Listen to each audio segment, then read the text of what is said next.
When you get to the close-up stuff, it's right there in your hand. Close-up magic has this tremendous immediacy that stage magic doesn't have.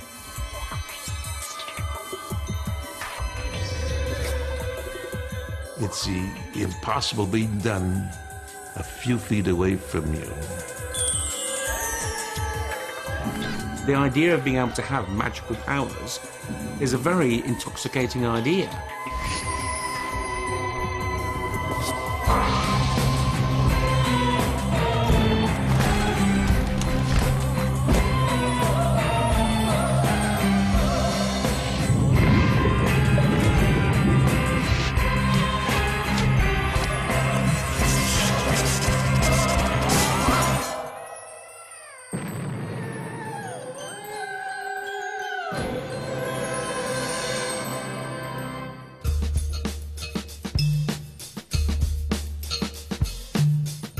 Of all forms of magic, close-up is the oldest, the simplest, and the purest.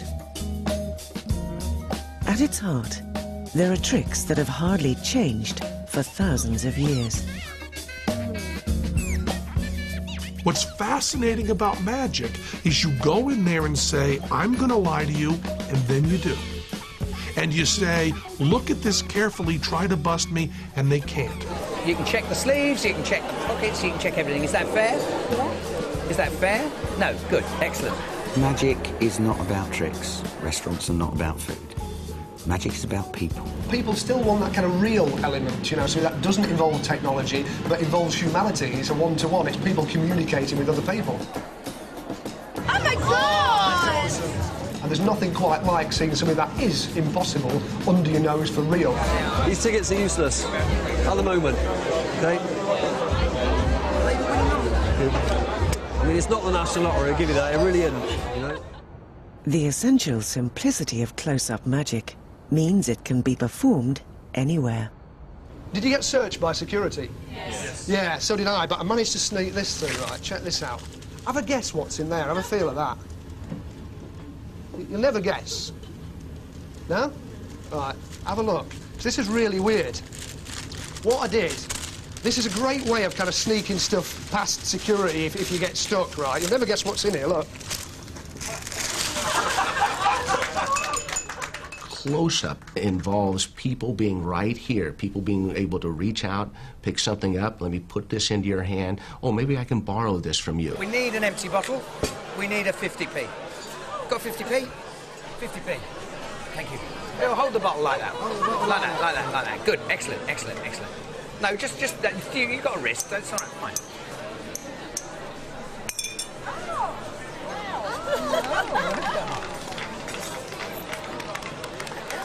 No. When you actually do something close up, there's no escape route for people.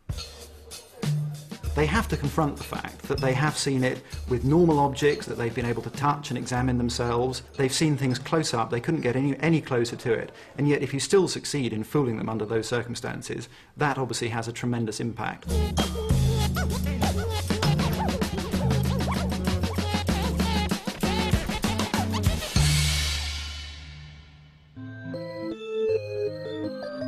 The roots of close-up magic are as old as man himself. But the earliest reliable description comes from the street markets of ancient Rome, where Seneca, the philosopher and writer, described how he watched a magician performing sleight of hand tricks. You're all placing your money on this one here, you're all placing your money on this one here. And the trick Seneca described, it was a very common one, performed in the streets of all ancient cities and across all cultures, the cups and balls routine.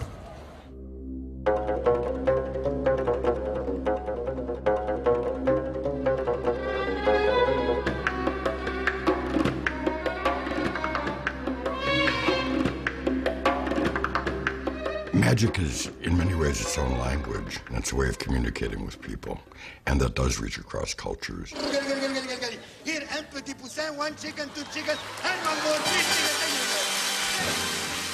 A lot of the methods and the concepts and the basic things that you do with these things are unchanged in the last hundreds of years.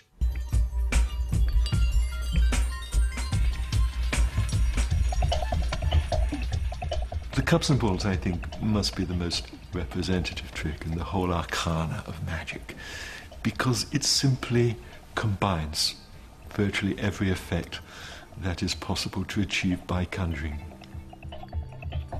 There is penetration of one cup by another, and sometimes by the wand.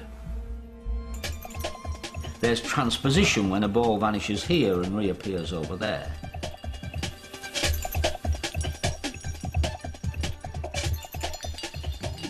He can change its form, he can change its color.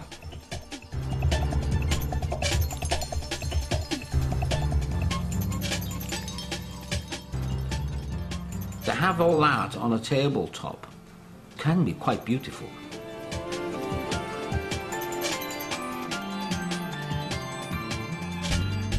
The cups and balls, though, became for magicians a classic in the sense that you would want to climb that mountain as a magician. 1, 2, gone. Gone. Arrived.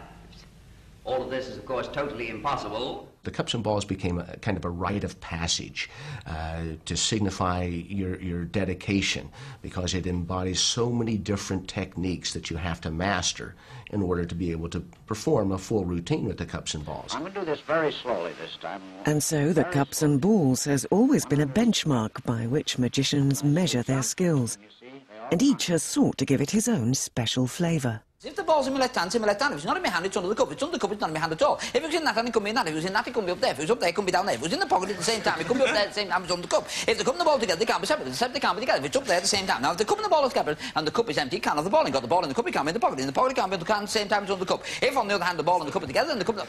You're not following this, are you? So here's our version of the cups and balls.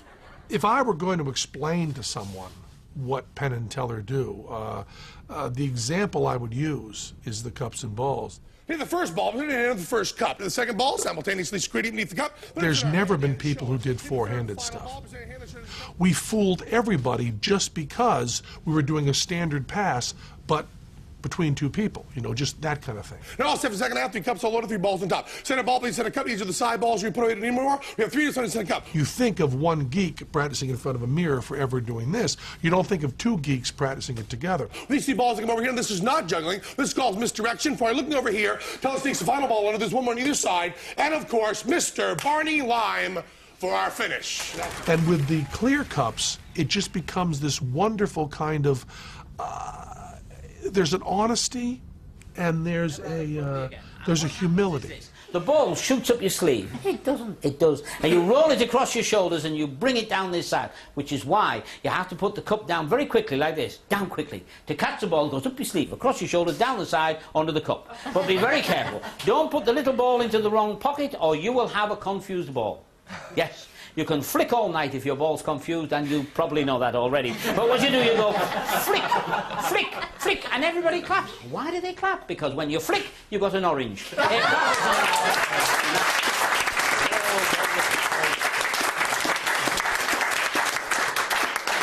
If you clap that, you'll go mad over the lemon. The lemon is... At the heart of close-up magic is an astonishing piece of equipment, the human hand. Manual dexterity comes naturally to us, but some people have taken this ability to extraordinary lengths.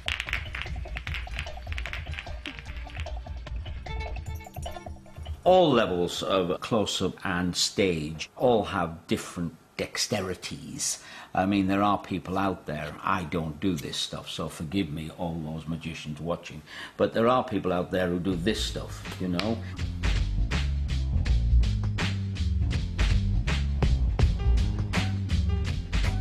To do that well, I don't. That's very dexterous. To work with your hands and to do something that not everybody could do, and required